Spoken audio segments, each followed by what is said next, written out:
తాకట్లో ఉన్న బంగారాన్ని విడిపించి ఆ రోజున మార్కెట్ ధర కట్టి మిగిలిన డబ్బును మీకు అందిస్తుంది కొమ్మూరి గోల్డ్. నమస్కారం, మీరు చూస్తుంది ఐ డ్రీమ్. నేను మీ కీర్తి. నాతో పాటు బ్రహ్మశ్రీ గోరుగుంట్ల సురేష్ బాబు గారు ఉన్నారు. నమస్తే సురేష్ బాబు గారు. కీర్తి గారు నమస్కారం అండి. గురువు మారడం అన్నది చాలా ఇంపార్టెంట్ ఫేజ్. అఫ్ కోర్స్ ద్వాదశ రాశుల్లో కూడా చాలా ఇంపార్టెంట్ ఫేజ్ అని, మంచి చెడు ఒక్కొక్క రాశికి ఏం జరగబోతుంది, ఎలాంటి చేంజెస్ రాబోతుంది, ఉంటే 1 year పాటు వారు ఉంటారు కాబట్టి ముఖ్యంగా ఈ 1 year పుట్టే పిల్లలకి చాలా చాలా విద్యా బుద్ధులు అలాంటివన్నీ బాగుంటాయని వింటున్నాం. మరి వాళ్ళకి ఎలాంటి వాళ్ళకి అన్ని తెలుసుకుందామండి ఒకసారి. సో మకర రాశి వారికి ఎలా ఉందండి గురు మార్పు వల్ల? సో మకర రాశి వాళ్ళకి ఒక హ్యాపీ న్యూస్ ఏంటంటేనండి, స్వీట్ న్యూస్, శుభవార్త అనుకోవాలి. గురువు మారటంతో వీళ్ళకి చాలా అనుకూలంగా ఉంటుంది. మనకి ఇప్పటిదాకా వీళ్ళకి ఏలినాటి శని అంతా అయిపోయి శని అనుకూలంగా ఉండటంతో చాలా మందికి చాలా విధంగా చాలా ఇంప్రూవ్మెంట్ వచ్చేసిందండి. ఓకే, కొంతమందికి నేను అదే నా వీడియోస్లో రెగ్యులర్గా చెప్తూ ఉంటాను, నాది కూడా మకర రాశి కాబట్టి నా ఓన్గా రీసెర్చ్ నేను కూడా చేసుకున్నాను కాబట్టి రాత్రి ఎవరో midnight అమెరికా వాళ్ళు కాల్ చేశారు. సో వాళ్ళు నన్ను కనెక్ట్ అవ్వడానికి ఏకైక కారణం ఏంటంటే నాది కూడా మకర రాశి. సో ఇలా చెప్పుకోవడం వల్ల నాకు అడ్వాంటేజ్ అవుతుంది. ఆ మడుగుతుంది, మీరు రీసెర్చ్ చేశారు కదండి, ఏం రీసెర్చ్ అండి, ఎలా ఏంటండి కాల్లో మధ్యలో అడుగుతున్నారు అనమాట. అది ఇని వచ్చామండి, నా బాధ మీకు చెప్పుకుంటాం కదండి, ఇద్దరికి సింక్ అవుతుంది, అదే రీసెర్చ్ ఏమి రీసెర్చ్ ఉండదండి. చెప్పాను ఇలా ఇలా చేస్తున్నాను, దీనికి కారణం ఏంటి అవంతా. అయితే ఇందులో మనం ముఖ్యంగా చెప్పుకోవాల్సింది ఏంటంటే, గురువు మారటం వీళ్ళకి చాలా అనుకూలంగా ఉంటుంది. ఏ విధంగా అనుకూలంగా ఉంటుంది మనం మస్ట్ గ్రంథాల్లో ఏం చెప్పారో చూసుకొని మన రియల్ టైం ఇంటర్ప్రిటేషన్ చేద్దాం. ఫస్ట్ రాజదర్శనం, పెద్ద పెద్ద హైర్ అఫీషియల్స్ తోటి కనెక్షన్స్ అవ్వటం, ఫారిన్ నుంచి కనెక్షన్స్ రావటము, చాలా డిగ్నిఫైడ్ పీపుల్తో వీళ్ళకి కనెక్షన్స్ అన్ని వచ్చేస్తాయి, అంటే మంచి నెట్వర్క్ బిల్డ్ అవుతుంది. తర్వాత ఆరోగ్యం, హెల్దీ చాలా బాగుంటుంది. నెక్స్ట్ గాంభీర్య గాత్ర పోషణం, ఇదంతా ఒకటే. గాంభీర్యం అంటే డిగ్నిఫైడ్ బాడీ లాంగ్వేజ్ ఉంటుందని ఇంగ్లీష్లో చెప్పుకోవాలి.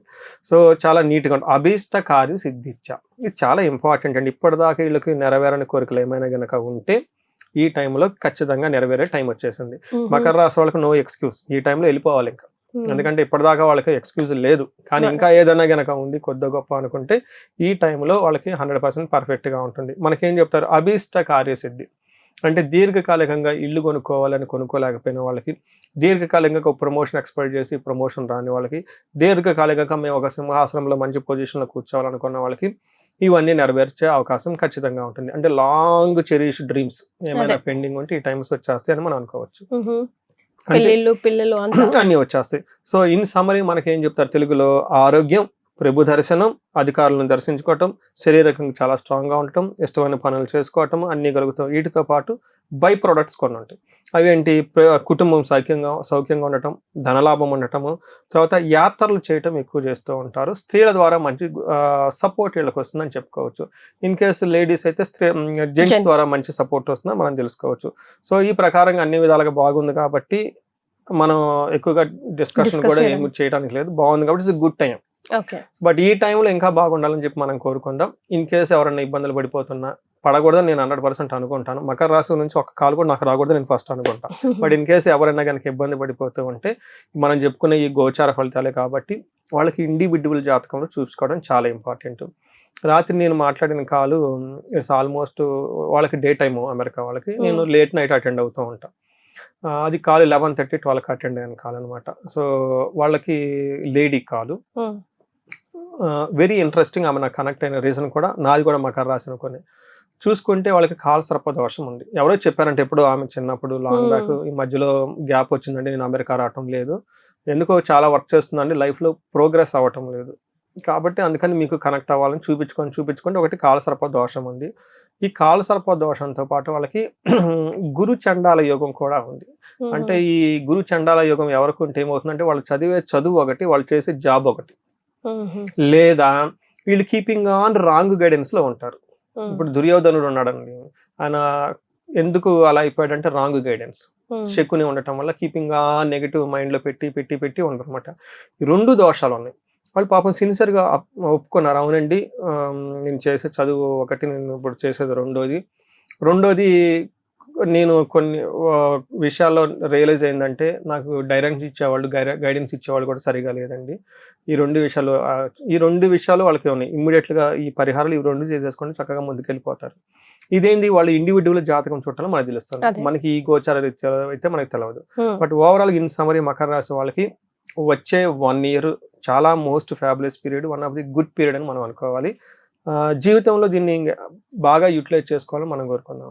yes, all the very best. గురు మారడం అన్నది చాలా ఇంపార్టెంట్ ఫేజ్. అఫ్ కోర్స్ ద్వాదశ రాశుల్లో కూడా చాలా ఇంపార్టెంట్ ఫేజ్ అని, మంచి చెడు ఒక్కొక్క రాశికి ఏం జరగబోతుంది, ఎలాంటి చేంజెస్ రాబోతుంది, ఉంటే 1 ఇయర్ పాటు వారు ఉంటారు కాబట్టి ముఖ్యంగా ఈ 1 ఇయర్ పుట్టే పిల్లలకి చాలా చాలా విద్యా బుద్ధులు అలాంటివన్నీ బాగుంటాయని వింటున్నాం. మరి ఏ వాళ్ళకి ఎలాంటి వాళ్ళకి అన్ని తెలుసుకుందామండి ఒకసారి. సో కుంభరాశి వారికి ఎలా ఉండబోతుందండి?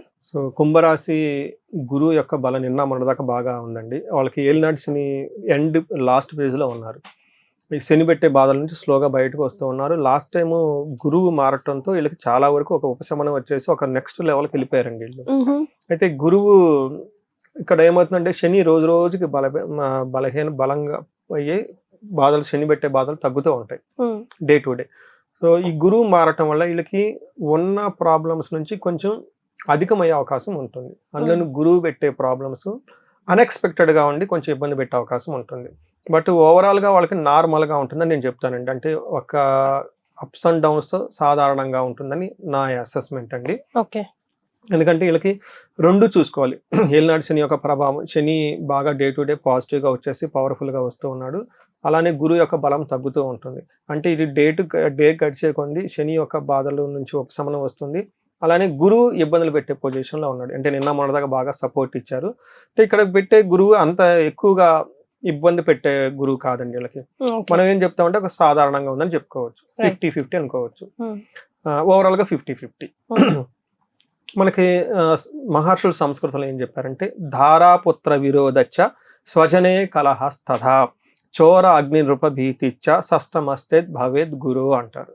అంటే ధారాపుత్రులు అంటే భార్య బిడ్డలతో గొడవలు వచ్చే అవకాశం ఎక్కువ ఉంటుంది. మీరు జాగ్రత్తగా, బేసికల్గా ఇంటర్పర్సనల్ స్కిల్స్ ఫ్యామిలీ మెంబర్స్ లోనే ఉండే వ్యవహారం కాబట్టి we can take it light. మన చేతిలో పని. స్వజనే కలహస్తథ అంటే తన చుట్టూ తనను నమ్ముకొని ఉన్న వాళ్ళు ఉంటారు కదండి, బంధువులు, వీళ్ళు వాళ్ళతో కూడా గొడవలు వస్తాయి అని చెప్తూ ఉంటారు. అంటే బేసికల్ గా ఇంట్లో వాళ్ళతో తెలిసిన వాళ్ళతో గొడవలు అవుతాయి అని చెప్తారు. అది నేను పెద్ద ప్రాబ్లం అయితే అనుకోను. ఎందుకంటే ఆల్రెడీ కుంభరాశి వాళ్ళు ఏళ్ళు నడిచిన ప్రభావంతో ఉన్నారు కాబట్టి అదొక పార్ట్ అండ్ పార్సల్ వాళ్ళ లైఫ్ లో అయిపోయింది ఎప్పుడు. ఇక్కడ బేసికల్ బాగా గమనించాల్సింది, నేను పర్టికులర్ గా అంటే నాది మకర రాశి కాబట్టి మకర రాశి వాళ్ళకి కరెంట్ ప్రస్తుతానికి 6వ స్థానంలో గురువు ఉన్నాడు. నాకు తెలుసు కాబట్టి నేను చాలా జాగ్రత్త పడ్డాను ఈ గురువు పెట్టే బాధల నుంచి తప్పించుకోవడానికి. పరిహారాలు నేను కూడా చేసుకున్నా. అయినా కానీ నాకు కొన్ని విషయాలు జరిగినాయి, అవి నేను మీకు చెప్తాను. ఈ 2వ లైన్ చాలా ఇంపార్టెంట్. చోర అగ్ని నృప భీతిచ్చ అంటే దొంగతనాలు జరుగుతుంది, అగ్ని ప్రమాదాలు జరుగుతుంది, భయం గొలిపే సంఘటనలు జరుగుతూ ఉంటాయి అని చెప్తారు. ఏ విధంగా ఉంటాయి అంటే చోరులు, దొంగతనాలు జరుగుతూ ఉంటాయి అన్ఎక్స్పెక్టెడ్ గా. 2వది అగ్ని ప్రమాదాలు జరిగే అవకాశం ఉంటుంది. 3వది భయపడుతూ ఉంటారు. ఇంకా ధనం విషయంలో వస్తుందా రాదా ఒక టెన్షన్ ఉంటుంది అనమాట. ఇలా ఈ 3 విషయాలు జాగ్రత్తగా ఉండాలి. నా పర్సనల్ లైఫ్ లో ఏమైందంటే అండి, నేను ఒక మ్యారేజ్ ఫంక్షన్కి వెళ్ళినప్పుడు మాకు 5 years అమ్మాయి ఉంది. చిన్న గొలుసు, అంటే పుట్టినప్పుడే ఫస్ట్ గిఫ్ట్, అంటే ఫాదర్ గిఫ్ట్ ఇస్తారు కదండి, చిన్న గొలుసు ఒకటి తీసుకున్నానండి. ఆ గొలుసు పోయిందండి. అది అప్పుడు నేను తీసుకున్నప్పుడు 70,000 80,000 ఏమైందండి. ఇప్పుడు అది దాని వాల్యూ ఈ బంగారం రేట్ చూసుకుంటే ఆల్మోస్ట్ 1.5. వీటికి ఒకటి అయితే సెంటిమెంట్, అంటే అమ్మాయి పుట్టినప్పుడు మహాలక్ష్మి అని చెప్పి గొలుసు వేస్తారనమాట. అది నాకు బాగా నచ్చిన డిజైన్ అనమాట. చిన్నపిల్ల కదండి, ఒత్తుకోకుండా ఉంటుందని చెప్పేసి చాలా సాఫ్ట్ డిజైన్ తీసుకున్నాను అనమాట. అది ఎప్పుడు పోయింది, నేను ఎత్తుకొని నా పక్కన పడుకున్నప్పుడే పోయింది ఆ గొలుసు. అది మ్యారేజ్ ఫంక్షన్కి వెళ్ళినప్పుడు హోటల్లో అందరు చుట్టాలు బంధువులు ఉంటారు కదండి, సో ఎంత కేర్ తీసుకున్నా కానీ అలా గొలుసు పోవటం అనేది జరిగింది అనమాట. అందుకని ఇది జరిగే అవకాశం ఎక్కువగా ఉంటుంది. చాలా నాకు లైఫ్ లో జరిగింది కాబట్టి. వాళ్ళ తర్వాత వృధాగా భయం గొలిపే సంఘటనలు కూడా 2-3 జరిగినాయి నాకు. ఏమీ లేదు, ఐఎమ్ నథింగ్, కానీ 2-3 భయం. అలానే ఫైనాన్షియల్ గా ఎలా వెళ్తుంది అప్పటిదాకా ఏలినాటి శని ప్రభావంతో ఉన్నాను కదండి, ఆ యొక్క ఇంప్రెషన్స్ మైండ్ లో ఉండి చాలా కేర్ఫుల్ గా, ఇవి నా పర్సనల్ లైఫ్ లో జరిగింది, జస్ట్ షేర్ చేస్తున్నాను, ఉపయోగపడుతుందని. ఇలా జరిగే అవకాశం ఎక్కువ ఉంటుంది, చాలా జాగ్రత్తగా ఉండాలి. 2వది ఏమంటే అండి, అనుకున్నంత స్టేటస్ వాళ్ళ జాబ్ లో అప్స్ అండ్ డౌన్స్ ఉంటుంది. సరిగా పొజిషన్ నిలబెట్టుకోకపోవటమో, లేదంటే పొజిషన్ కాపాడడానికి ఫైటింగ్లు చేయటం అవకాశం ఉంటుంది. శుభకార్యాల గురించి ఖర్చులు అవుతాయి. ఇది వెరీ గుడ్ థింగ్. Good అంటే thing. బంగారం కొనటం కానివ్వండి, Hmm. లేదంటే ఇల్లు కొనటం కానివ్వండి, Hmm. పెళ్లి జరగటం కానివ్వండి, గిఫ్ట్లు ఇవ్వటం కానివ్వండి, ఇవి ఎక్కువగా గుడులకి సంబంధించి దానాలు చేయటం, అవన్నీ నేను జనరల్గా చేస్తుంటాను కాబట్టి అవి ఐ డోంట్ కన్సిడర్ గుడ్ అని నేను అనుకుంటాను.